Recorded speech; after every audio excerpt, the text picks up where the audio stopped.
This is Charter Local Edition. I'm Brad Pomerance, and we are joined today by Henry Nickel. He is a member of the City Council in San Bernardino. Sir, I honor you. It is a remarkable task that you have undertaken.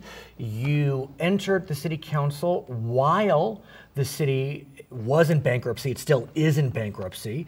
Talk to us about your decision to take the leap to jump into this morass. Well, I had been in politics many years before. I had been watching the city declining. Right. And you grew up for a time in San Bernardino. Right. I was born literally a mile away from where I live today. Oh, wow. San Bernardino Community Hospital. But my family, we're from the Inland Empire. Right. We're fourth generation Nice. Inland Empire residents, and I'm a homeowner in the city, and I was watching our city declining, and certainly once it declared bankruptcy in 2012, I really started to pay attention to what was going on. And it's amazing when you think about your city, because I think it was in 1977, San Bernardino was declared an all-American city. And then, what is it, 35 years later, it's bankrupt. Headlines splashed across the nation, really the kind of the poster child for the recession, for the foreclosure crisis, for alleged mismanagement. I mean, it just is very sad. Yeah, well, and I think in many ways the city was somewhat the victim of its own success, victim of circumstances. The Air Force Base closing. And Santa Fe Railroad, Kaiser Steel. Any number of factors contributed to its incremental decline over the last few decades. But certainly we do have to look internally. And that was one of the reasons I ran, was I was growing very frustrated with the type of leadership that we had in the City Hall. I thought it was time for individuals to step up and to change the tone of City Hall and commit ourselves to long-term restructuring in the city and correcting the sins of the past. And you mentioned the tone, and suffice it to say, you know, I have the honor of covering lots of different cities in California. I have rarely, if ever, seen a city where the tone was so poisonous as it was in San Bernardino. I mean, the city attorney and the mayor just despised each other. And the city council and the mayor were divided. I mean, look, it's just politics, but yet the venom that was spilling out from some of the elected officials in San Bernardino back then was palpable. Yeah, well, and I attribute some of that to the structure, our governance structure. I attribute some of it to our culture. And it's interesting you mention your culture, because you have worked in Riverside, in Riverside County. And what our viewers may not realize, the distance between City Hall in Riverside and City Hall in San Bernardino, what, 20 minutes? If that. If that. Yeah. And yet the cultures could not be, or were not, as dramatically different as they had been. I mean, yeah, it's almost the tale of two cities. Right. And I used to, it was very disturbing to live in San Bernardino, work in Riverside.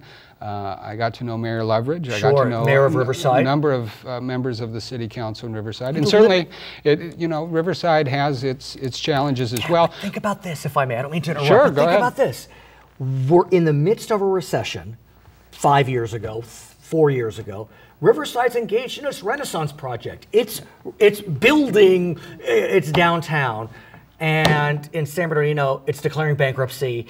The Carousel Mall is falling apart, and it just couldn't get any worse. Yeah, go back to 1977, early 80s, and you almost see a flip. Right. Where Riverside had some very significant challenges. San Bernardino was doing relatively well. Sure. And now we look, 20, 30 years later, the roles have switched, and we're bankrupt. But that said, I think. But how's it going now? I think it's improving. I mean, those players that I mentioned before, they're no longer in office. They either retired or were voted out, and so. I mean, it's definitely a new mayor, all new council. I mean, no, not entirely new, but by and large, is the majority of the council new? We have, well, if you say new, 3 of us came on board, right, and then the mayor as well. Right. So 4 of the 8 seats on the dais have been on for less than 2 years. I'm up for re-election this year. We have 4 council members up for re-election in November. In addition, you know, I compare the city sometimes to a meat grinder. The way the city is structured, we have many elected seats. So in addition to 4 council seats in November, we have 3 at-large. Our city attorney is elected at-large, our city clerk, and our city treasurer. So those seats will be up as well. So are you looking at charter reform? Yes. As part of coming out of bankruptcy? Yes, and it's been made very clear to us by the team that we've assembled to assist us through the bankruptcy and beyond, that the structure, the governance structure of the city is a major challenge, an obstacle for the city that needs to be overcome. It's interesting because on the one hand, voters like to be able to vote their people in. Sure. So they like that they can vote in the mayor, the city attorney, the city clerk, but then when they realize that each person's independent and may not have to respond to the other, they get frustrated. But how do you deal with that situation? Yeah, and I think we actually entered into an agreement, the council, the city attorney, the mayor, and city manager several months ago. We voluntarily entered into an interim agreement that more or less laid the foundation of clearly defining the roles and responsibilities and authority of each of these different elected positions. But more importantly, are you supporting each other or are you working against each other? Because, I mean, that city attorney mayor situation a few years ago, I've never seen anything like it. Yeah, I mean, certainly we've had some rough patches, but I think I'm very proud of our council. I'm very proud of our electeds and our city manager. I think we all understand that it is to our mutual benefit to collaborate. It doesn't mean we agree all the time. That's not the point. But we maintain a level of civility that I think has been missing in the past. So, is the city bouncing back? We know the region is bouncing back, but are you seeing investment into the city? Not the county, the city. I think Amazon opened in the city or in the county? Yeah, couple years ago. Unfortunately, the deal that was cut with Amazon was one that didn't necessarily directly benefit the city to the degree that... You mean the city coffers? Correct, but jobs. But there are jobs, yeah. So it's, you know, it is certainly a benefit, and we are looking at down the road attracting more business to the city. But my understanding from developers I've spoken to, investors I've spoken to, there's a lot of people in the wings right now looking at San Bernardino. I think geographically, in terms of logistics, in terms of our labor force, there's a lot of good things in terms of property values.